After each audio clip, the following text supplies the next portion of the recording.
and gets a show on the road. Let me see.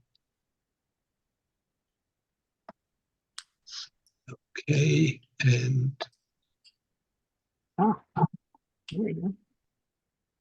Okay, so now I need to make this smaller.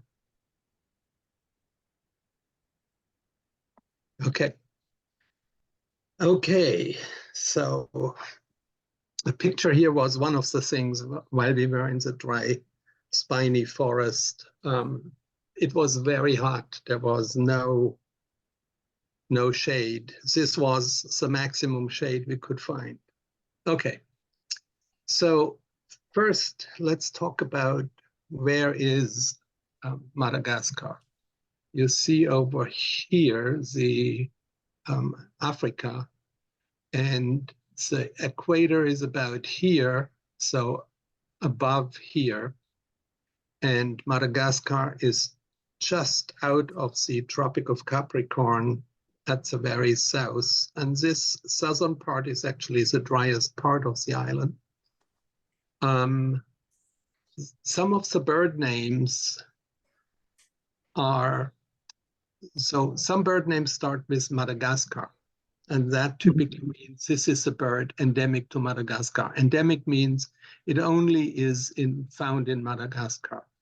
When the bird name starts with Malagasy, for instance, kingfisher, that means it's also in Madagascar and the Comoros Islands that are here. And then you also find the name mascarene, and that are birds that are in this area, in the Réunion or Mauritius Islands, and they might also be found in Madagascar. So there is a swallow that is endemic to this area. So, okay. So topography of Madagascar is pretty interesting. You have some quite high mountains. The highest mountain is here in the north, 9,000 feet. And then not quite as high in this area. And you have a large central plateau, which is between 2,600 feet and 6,000 feet, so relatively high. There's a lot of water. Most of the rivers flow in the west direction. There are some that flow down the east, but as you can see, there's not much going in this direction because it's a relatively short area. This, however, is the area where it rains, where you have the rainforests. So then you have the high plateau, and then you have the coastal plains, and there are savanna grasslands in this area, in part because there has been a lot of deforestation. And then, as I pointed out, in the southwest, it's the driest. That's where you have the dry thorn forest. Most of the endemic wildlife, both birds and mammals, are in the forest, are found in the forests. Unfortunately, people in Madagascar are very poor, so they need a lot of wood and charcoal for cooking and heating, and so the forests have been pretty much cut down, also for agriculture.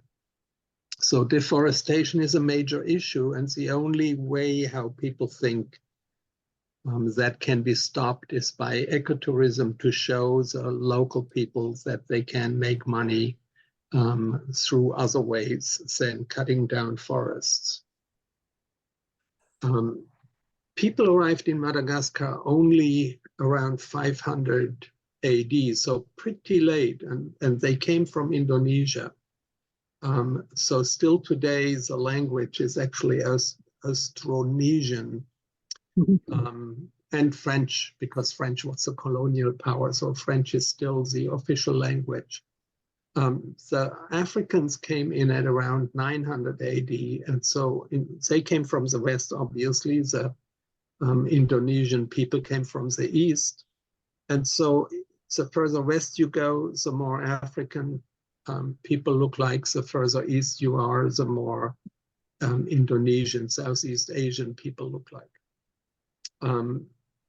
Madagascar was a kingdom. Eventually, all the various tribes, ethnic groups were conquered by the Merida from essentially where today Antananarivo, the capital, is, from this area. And then in the 1897, the French came in and established a colony, and they weren't exactly nice to the local people. Everybody had to spend 100 days per year to work on roads. And people still today are complaining about that. In 1960s, the French left. So Madagascar was at the time relatively functioning, and it has deteriorated apparently since then pretty much because there's a lot of corruption in the island. We'll talk about it later on. One of the things that's interesting is that while the island is mostly Christian, again, in the north, there are more Islam because Arabs came in, part for the slave trade. Still, a significant minority today practice traditional faith, and the traditional faith really seem to have focused on zebus, Cebu oxen. And so one of the ways that they had when a rich person died, the family had to kill all the oxen that this rich man owned, and that made the family pretty poor. So this eventually, today, this is not how they do things. And there is still sacrifice to the local gods. In this case here, berries, but also sometimes chickens are being killed sacrificed on these stones that are behind the king's palace, which is a UNESCO site and very worthwhile visiting. So we could talk about that for some time. Anyway, so it is the second largest island country. It's the fourth largest island, the second largest island country, 29 million inhabitants. It really has exploded in inhabitants in the last 50 years or so. The republic is governed by a constitutional democracy, but there is a lot of corruption. So roads are in terrible shape, possibly because the minister responsible for the roads has a son who has a business for parts for cars. So he has an interest in cars breaking down. So our guide told us that, and he said, he can't say that in public because he would be put in prison. So it's a democracy, but yes, there seem to be some issues. It is one of the poorest countries in the world, with an average income of $5 a day. 69% live on less than $1 a day, and poverty affects 92% of the population. That was in 2017. But not that much has changed. Access to water is a major problem, particularly clean water. Through some of the villages we drove through, we saw pumps at the side of the road, but most of the time the water is being taken from rivers, and you see people walking with buckets on top of their head. I have a picture later on. There is an ongoing famine, and people think that this is the first famine entirely caused by climate change. The economy is mostly dominated by agriculture, mostly to feed the peoples themselves, so not for export, lots of rice, but also vegetables. Manufacturing is a very small, 15%, that's a very small percentage. And then there is ecotourism, and then there is some mining, sapphire, titanium, chrome, nickel. What Madagascar is famous for is, of course, vanilla, which is exported from Madagascar. So here is a typical village. You see the construction, essentially wood, or in some other pictures you can see it's mud, and then these palm leaves on top. And here is the clothes get washed in a river that is not particularly clean. And that is also the source of drinking water. So major problem for people there. As I said, people need fire. And if you look at these houses, none of them have a chimney. So the fires are inside, open fires, and wherever it goes out, it goes out. In this case, you see there is mud bricks. Sometimes it's just Dauben mud that is being used, and this is clearly for the roofing. But here you have this charcoal for sale in these bags, which are rice bags. You can see this is rice transport. So rice transport is a sign of people being affluent. But you see the standard transport is with oxen in a pretty primitive setup. There is no outside line. These are the zebu oxen. You can see the zebu hump here. And some of the wheels are actually just wooden wheels. So it's still pretty primitive. Here you see somebody carrying water. This is so amazing. I mean, water, as you know, swaps. How they can actually carry water without it falling off is really amazing. People are really very friendly. That is one thing that we observed. Not so much in the big cities. The big cities are, there is more crime, there is more begging. We were not allowed to go out in the city by our guide. So some evolutionary facts. So Madagascar split from Africa around 180 million years ago, and then from India around 90 million years ago. So for 90 million years, it has been isolated, and that resulted in a biodiversity hotspot. So that today, 90% of the fauna and flora is endemic, that is only found on Madagascar. There are 14,000 plant species, of which 90% are endemic. There are 214 land-based mammal species, so not porpoises, dolphins, etc. And 203 of these are endemic, so 95% of the mammals, of the land-based mammals are endemic. And if we leave the bats out, 168 of the land-based mammals, 167 are lemurs, and all 168 are endemic. And because they are all located in the forests, they're critically endangered because the forests are being cut down. Most of these endangered animals here are all lemurs. And so here, this is the most famous lemur that you see, the ring-tailed lemur. This was not one of our pictures, but this is one of our pictures, the cockerel sifaka, a lemur of the dry forest.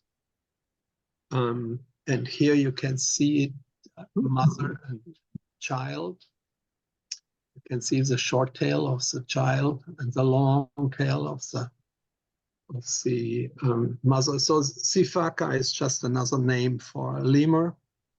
And the biggest lemur is the Indri, it's the largest lemur. And it has a very short tail. And let me see, this This is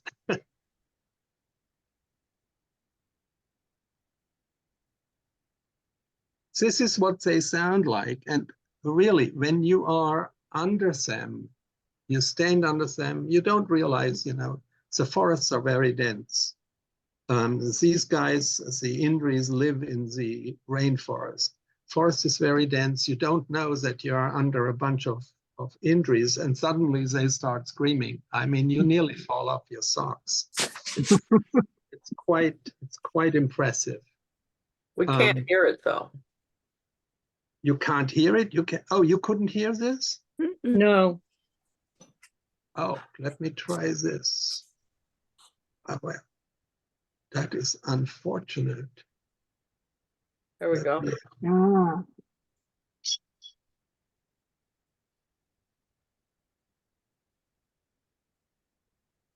One note. So you still couldn't hear this? Correct. One note I heard. And it stopped. Okay, well, we will need to try to do something else. Well, Okay. you live and learn with Zoom, right? Mala, if you can find the Indri sound on your iPad or your cell phone, Okay. you can play it at some point. Okay. Anyway, let's talk about the birds. Madagascar is bird species poor, but endemics rich. So they have 311 bird species have been recorded in Madagascar. That includes some vagrants. 109 of them, 35% are endemic, plus 3 that are near endemic. So you would say, oh, only 35% endemic. Well, if you think about that, birds can fly, and a lot of what they have is, for instance, shorebirds, some raptors that come from Europe during migration. There is a fair amount of migrants that come through. 109 endemics is a pretty high number.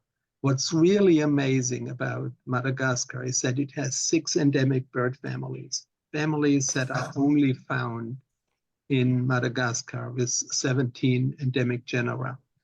So what I have done here is the name of the bird family, the number of species, the number of genera, and then what I have seen. So there are 3 mesites, there are 5 species of ground rollers, there is 1 species of cuckoo roller. This bird is heard all the time. It's actually also distributed over most of the forests on the island, but it's very rarely seen. The ascides, there are 4 species, the tetracas, 11 species, and the vangas, 21 species. We'll talk about these in detail.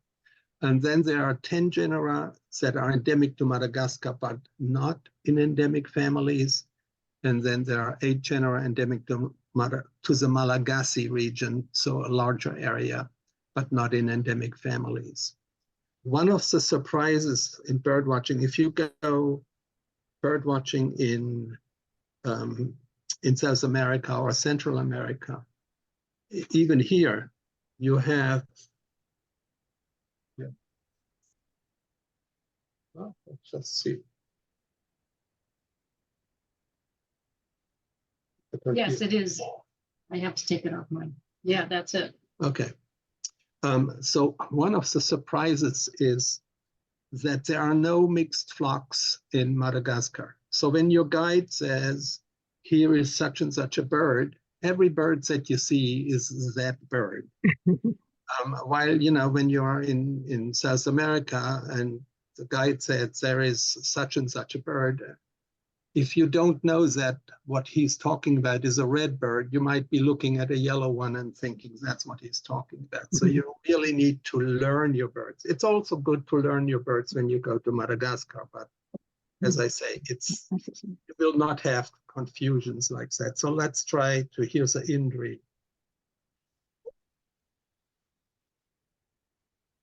Can you hear that?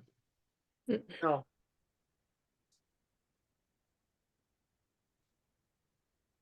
No?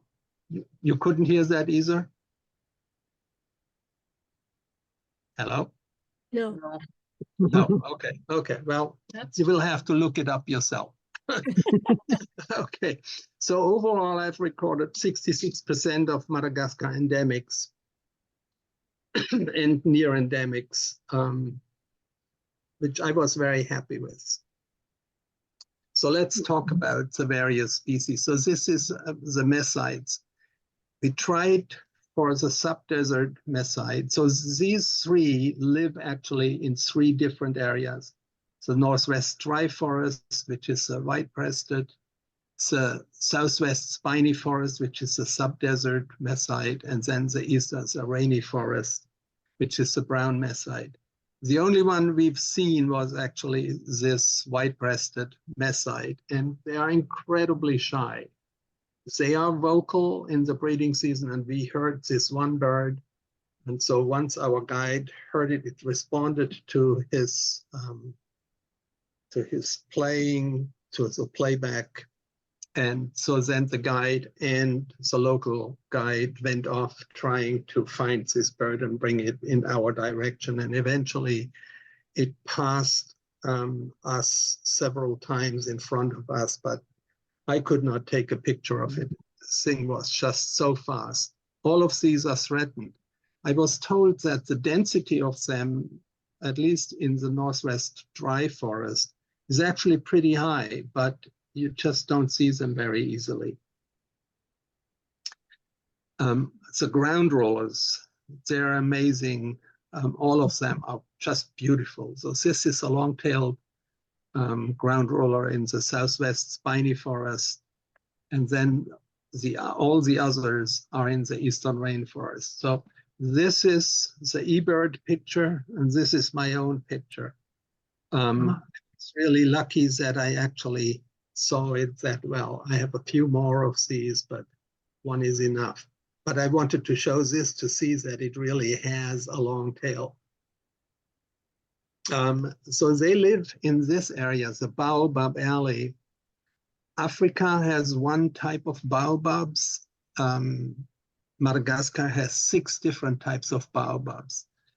For instance, this one, which is this very dainty root system, versus these, which are really coming down quickly, right? And some of that spiny forest is nearly impenetrable. So we bushwhacked in some of this area and no shade.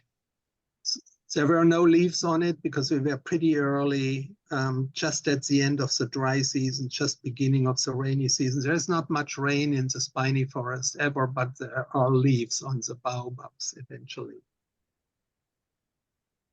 Rufous-headed ground rollers. This was a lucky find, and I was able to actually photograph this.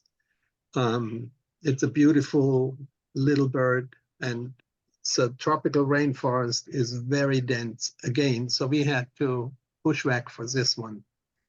So here is some indication what the eastern rainforest looks like. Here's a stream, so it's a little bit more open. More often it's like this. And you have to bushwhack through there to see some of the birds. I ripped some of my pants just because we had to go fast, you know, to see a bird. And the plants like these ones are really fascinating. So it's not only the birds that are interesting.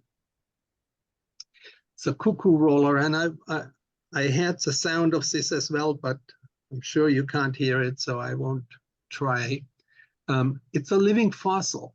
There is no close relatives to it. It's in its own order and its own family. The call is heard nearly everywhere where there is a forest. It's really a haunting, beautiful call. And so you hope you see the bird, but well, we didn't.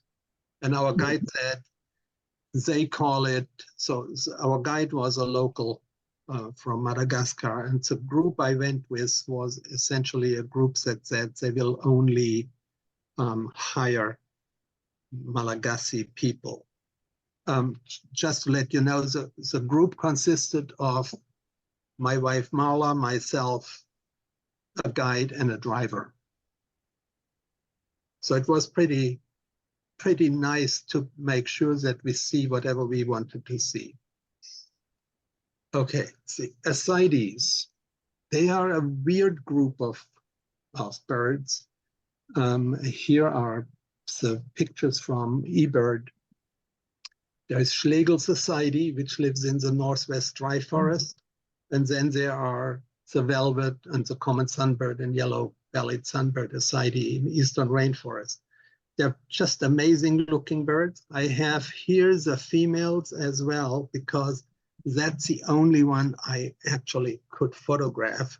And here you see the eBird picture in my poor attempt, because it's really hard to take pictures in Madagascar. Either the light is too strong, and of course the birds is located just against the light, or the light is not strong enough because it's really dark. So I had to lighten this very much to be able to see this bird. And you see that's not too bad of the female Schlegel's society.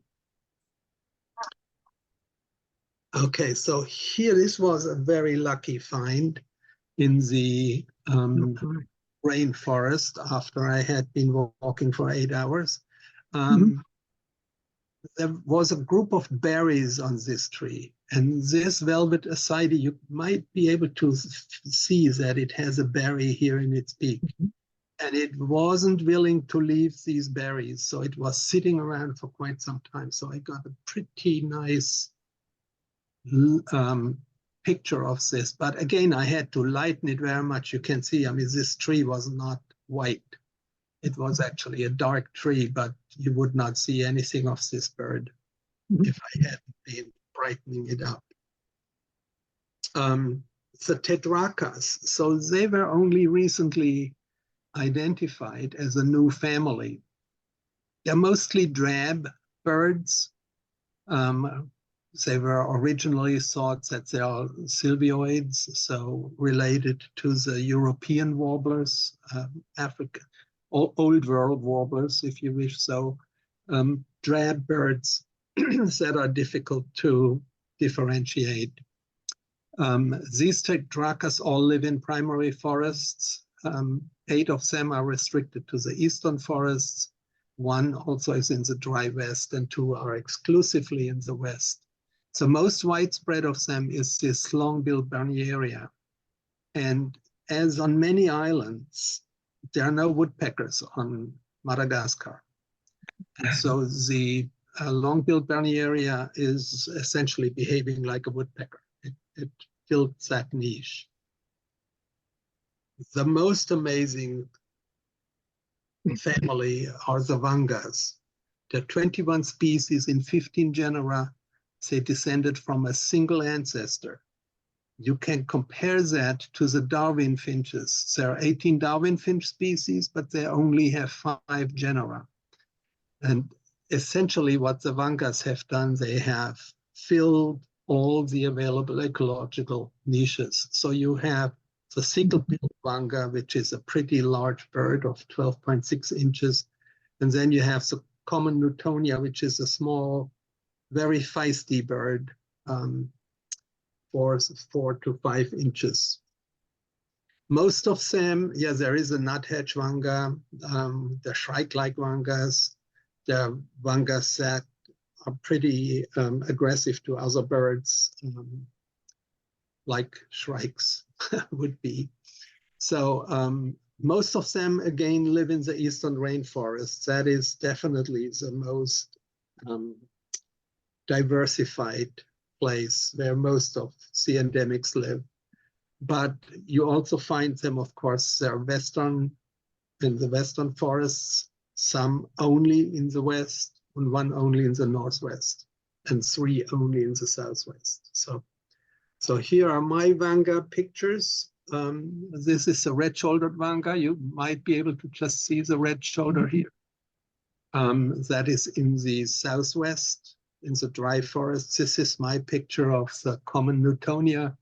And I really like this because it shows you the character of this bird. It's a very feisty bird. It kind of comes within 3 feet of you, checking you out, a little bit like our chickadees. And then the La Fresnay's Vanga, also in the southwest dry forest area.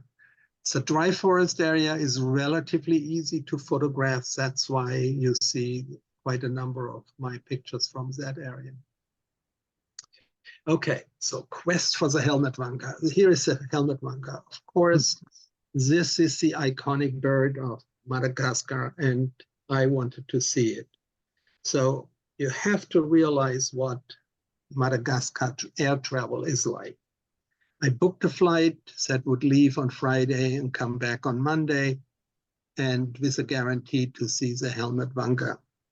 About 6 months before we were supposed to leave, the airline wrote to me, they hope that I don't mind that instead of leaving on Friday and coming back on Monday, we would leave and come back on Monday, the same day. So I would be there for 20 minutes. Clearly, and they thought that, they hoped it wouldn't be an inconvenience. Well, I tried to contact them and get my money back at least, and there was no response. The phone number didn't work, etc. So I did get my money back because I just told the credit card company to cancel this, and so I got money back. But I know from other people that they never got their money back. So I was told that there is a chance to see this helmet vanga in the area where we were. It had been found a few years ago. We left at 5 o'clock in the morning, drove 1 hour until the car got stuck going up a mountain because, excuse me, the roads were a little muddy. And then I hiked 8 hours plus, a little more than 8 hours, down this extremely steep mountainside down to here. This is the area where the vanga was supposed to be found, hopefully. And then, of course, you had to go back up. So 4 miles down, 4 miles up. It took more than 8 hours, and it was incredibly difficult. At the end of the day, I was pretty washed out. Typically, I had the guide who was with us all the time, and he would hire a local guide. Our local guide in this case had his daughter with us, who was learning to become a guide.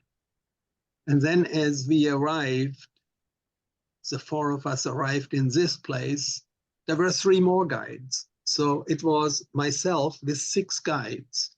And yeah, exactly, quite amazing.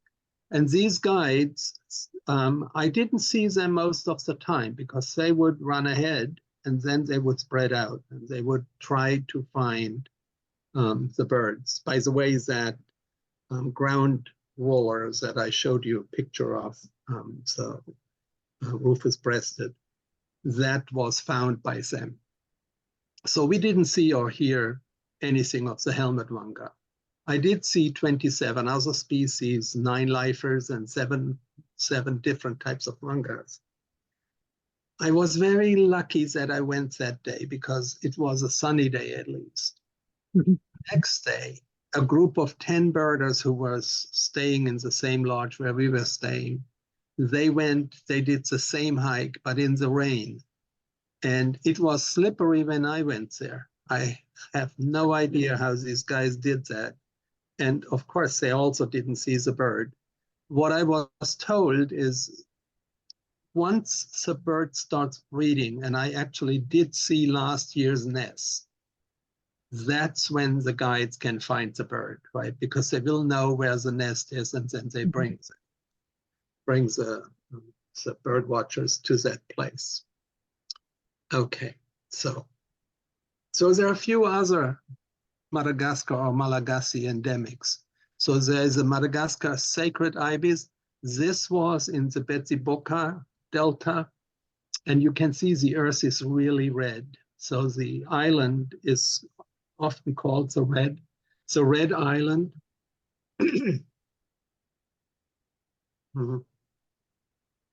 Because there is a lot of iron oxide in the earth, and the Betsiboka Delta, the river, is essentially red as it comes down.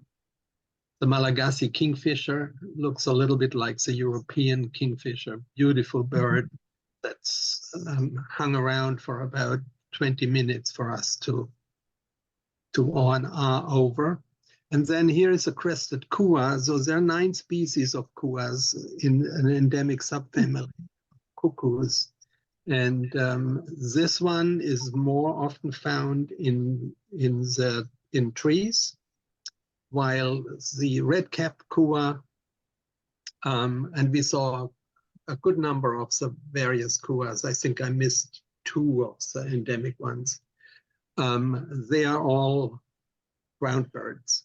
We also saw this white-throated rail, which is also an endemic bird. And it stayed out in the open for about 10 minutes. So very easy to photograph. A few other birds. The rarest bird of our trip was the Madagascar fish eagle. They think that there are only about 20 pairs of this bird that are still alive. They're highly protected. At the lake where we went to, they seem to be quite easy to observe. And we saw them early in the morning and then later on when we took a trip on the lake. Madagascar bee eater, always beautiful birds, these bee eaters. And we saw several of these, not all of them so photogenic. Madagascar's copse owl, unfortunately, is the only owl, even though they have about 5 other owls that are being found on the island, but they are not that easy to find. The Madagascar copse owl, we saw 4 different ones. Again, I had to highlight this picture very much so that you actually can see the bird. This was another fantastic thing to see, the Madagascar ibis. It's an evolutionary old lineage of ibis, a wood ibis. And I observed it for about 20 minutes. It first was on the ground, walking around, probing for insects and mollusks and larvae. And then the 2 of them flew up on this branch and stayed there for quite some time. So there was one non-endemic target, and that is a red-tailed tropic bird. I have seen all the other 2 species of tropic birds, and I definitely wanted to see the red-tailed tropic bird. So there is an island in the southwest, a small island that apparently has a taboo on it. So because people started eating this bird and then they got sick, and so they decided it's not a good idea to go to this island, and that allowed the red-tailed tropic bird to actually establish a breeding colony there. And we took a boat like this. So when we went to the island, we had a little motor, but then on the way back, our skipper started pulling out a mast. There was no mast before. The mast was connected somewhere here, pulled out the mast and started moving a rope around, and finally he had his sail up. And as you can see here, the sail is actually made from rice bags or other bags of fruit or food. Pretty much all the poorer fishermen have this type of sail. And there are always these outrigger boats. So there are some more reasons to visit Madagascar. So chameleons is one of them. The Ustaled's chameleon is 11 inches.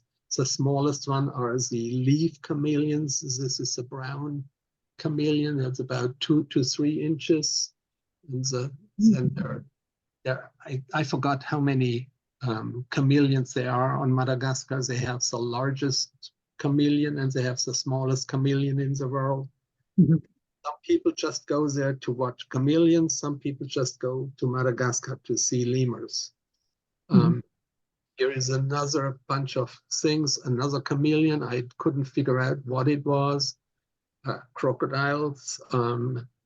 You know, the Nile crocodiles are pretty dangerous animals, but in Madagascar, I think the danger are the people because Nile crocodiles hides are very highly prized by the Chinese, and so the crocodiles are actually protected because otherwise there wouldn't be any left.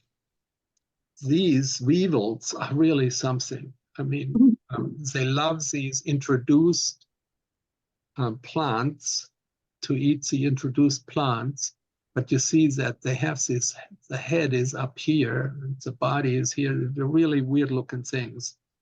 And then there was also the Cuvier's Madagascar swift and a bunch of other things, geckos, etc., etc. So for people who are not interested in birds, there is a whole bunch of other things to be seen. Excuse me, Yeah. there are 70 endemic chameleons to Okay. Madagascar, and worldwide there are 150 species, so about Okay. half. Okay, thank you. You're welcome. Here is what I believe is a Böttger's chameleon. And the thing that actually Marla took these pictures, the things that surprised me is how long the tail is of these guys. I mean, I just hadn't expected it to be like that. Okay, so how did we get there? Well, here you have New York. They flew from JFK to Ivory Coast. We left here at about 10 in the evening and arrived here at about 10 in the morning.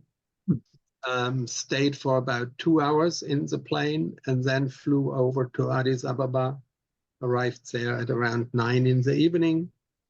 And then we stayed in a hotel. And then the next day we flew to Madagascar.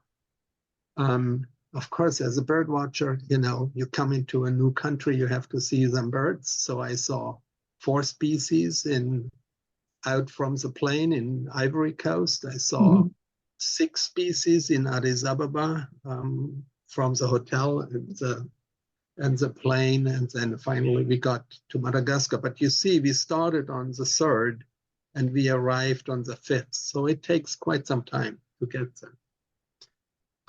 We flew with Ethiopian Airlines, which is a great airline. It's supposed to be the best African airline, and I have no complaints. It was an okay airline.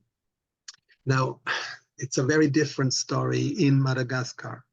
I already told you a little bit about their travel ideas of what it means to buy a service. The flights are never on time. So what we did, we came actually a few days early because just to get used to the time. And then on our first trip, we went to Toliara, drove to Ifati. That's where the Baobab Alley is, and then went down to this, let's see, what is it called again? Simana Petsotsa National Park. It's dry area, it's beautiful, and this is where we saw the tropic bird. So you take a boat actually from here to here, which is a 2-hour very, very rocky ride. Then we flew back. If you stay longer, you go with some of the tourists, they drive back to here. Then from there we flew to Mahajanga to go to the Betsiboka Delta, and from there to the Ankara-Fantsika National Park, which is dry deciduous forest here. unfortunately, in Mahajanga, while we were out on the Betsiboka Delta, my backpack got stolen. Oh, And dear. yeah, my backpack had our passports in it, and it had my scope in it, and it had a bunch of other things like my malaria pills in it for 1 week. And it was most likely the driver who was involved in this, because I was always with my backpack because there was so much stuff in there. And I asked, is it okay to leave my backpack in the car? Oh yeah, it's absolutely fine. The driver will always be with it. Well, when we came back, first the driver said, oh, he had to go to a bathroom. And somebody must have had a key because there was no break-in any sort. And then he changed his story and said, well, I had the tires looked at and it must have been there. Well, anyway, whatever it was, we were out with our passports, and on our way back to Antananarivo, driving on horrible, horrible roads. You can only drive about 10 to 15 miles. Once in a while, you get a 2-mile stretch where you can actually drive 30, 40 miles, but it's pretty horrendous. So there is a US embassy in Antananarivo, and they told us the bad news that it would take, well, they first told us you can get an emergency passport, but that passport is not accepted by the European Union. And we had planned to go to Réunion after Madagascar and stay there for a few days, but Réunion is a French colony, a French department. And from there, we were planning to fly to Paris. So they said, okay, you can't do that. Or you have to wait for the new passport. So we asked, how long would that take? 2 weeks. So Mala got a little agitated about that. so a guy came finally. So we first talked to these Malagasy people. And after Mala got a little agitated, this young American man came and he said, oh, we can get it in 1 week. And so we said, okay, because we had to go down here to Andasibe, do the birding in the rainforest, and then come back. And then we had to stay in the hotel for a few extra days before we could fly out. But we did get our new passports. So overall, I got 154 species, 109 lifers. So it was a nice trip. And then we flew to Réunion. This is a really delightful 21st century island. Madagascar feels pretty much like, you're in the 19th century or maybe even the 18th century in many places. So Réunion was like being in a vacation place. There are lots of Europeans that travel to Réunion for vacations. It has 25% of the original habitat. That means forests. It's a great hiking area and has some great birds, also a bunch of endemics. So I saw 6 of the island endemics and 8 lifers overall. There is great snorkeling because there is a coral reef all along this coast. This, by the way, is a red 40, which is not only on Réunion, but also on Madagascar.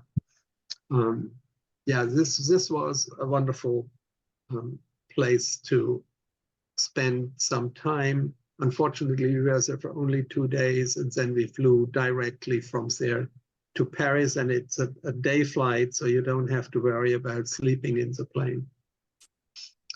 So some final comments. So getting to and from Madagascar is not difficult, but travel within Madagascar is definitely not for the faint of heart. The airlines might change the day of departure. They are always late, sometimes by 6 hours. So you think you will arrive at around noon or early afternoon to do some birding. Well, you arrive actually at 9 o'clock or 10 o'clock in the night, so you won't see any birds that day. Yes, the airlines may book a flight on days where they are not operating. So, Mhm. here in the US, we are used that a flight from the capital to one of the major cities is a daily flight. Well, that is not the case in Madagascar. They might fly only on Tuesdays, Thursdays, and Fridays. And so you have to organize your trip around it. This is why it's important that you have a local trip organizer, in our case, Cactus Tours, Madagascar. They know how these things can change, and they will set up your trip, but they can't do anything about the delays of the airlines, obviously. So you have to go with a travel agency, at least for internal flights. If you travel, you have to have travel insurance, even so the travel insurance does overstate their responsibility, because they always say, oh yeah, we cover your luggage up to $15,000. Yes, sure, that's what they say. But when you have, as we had, a claim, they say, oh, you have a homeowner's insurance or a renter's insurance. Let them pay first, and then maybe we pay something too. And they don't pay much for the luggage. They came through eventually for the rest, the delays, etc. So we didn't have to pay a lot of money for the delays and the problems that our passports were stolen. If you travel anywhere outside of North America, you should register with the State Department using the STEP programs, the Smart Traveler Enrollment Program. So it really helped us a lot. I have been using it while we were in Brazil, and I use it pretty much every time we travel somewhere, be it Mexico or anywhere. So if you ever have a stolen passport, they know already that you're going to be in this place. You should have photocopies of your passports in various places, including your phone. And what I didn't do, I had electronic tags in our suitcases, but not in my backpacks. That was a mistake. Mm. So in summary, Madagascar is definitely worth a visit, but the poverty is very much in your face. So hotels, the lodges are excellent. I mean, you only get brought to places that are top. Credit cards are not always accepted, so you have to have cash, and you have to have cash in ariary, the local money, which is a little confusing because $1 is about 4,600 ariaries, so it gets confusing to move around so much money. Changing money is very tricky. There are ATMs, and they can typically change around $100, but don't change money with people at the airport. Yes, your guide. Yeah, exactly. I mean, they will definitely cheat you. Even in some hotels, they will try to cheat you if you just try to change cash. But our guide was actually very good. He would take it to some place and give us a pretty good exchange rate. So food is very good, and it's not very expensive. The people are very friendly. So one more thing to the food, it's actually strongly French influenced. So it's really quite interesting. It's not all the same in every place. People are very friendly. Only in the big cities is there begging, places where there are tourists, where they expect tourists. So if your car stops in the city and they see that there are foreigners in the car, they will come. There will be some beggars around. A guide is really essential because of the language. I mean, even if you speak French, you will have difficulties in most places because people speak Malagasy. The local guides are all very good. They do expect tips in Ariari. And we spend a lot of tip money. So we were there for 3 weeks. And yeah, I spent about $800 in tips. Especially those 6 guides. Yeah, they were not that expensive, you know. Some more down to earth, some more. Yeah, if the guides come in floppies, they are not very expensive. They go in their flip flops. You know, they run through the rainforest in this. They go up and down these mountains. I have no idea how they do it. I had my sturdy boots on, and I just kept okay. I just made it. But these guys are amazing. They just have a t-shirt on, and you know, yeah, and they are not that expensive. Trip to Réunion, I highly recommend. We couldn't find the birding guides there, but there are such good resources about where to find birds. So you will find birds, no problem. 2 days was definitely not enough there. There's a lot to do and to see. The food is excellent. Snorkeling is very safe and it's very good. And it's a vacation after Madagascar. That, I thank you for listening. This was early morning in the Tsimana Etsotsa National Park. And I have added one more picture because Marla said you need to add this. So lots of rain and too much sun. Thank you. Are there any questions? Let me get back to stop share. Okay. It was a fascinating presentation. Very interesting. Thank you. Thank you for the holding an encore for us. Yes. Oh yeah, sure. Let me see. I probably should stop the recording. Okay. What a place. Oh my.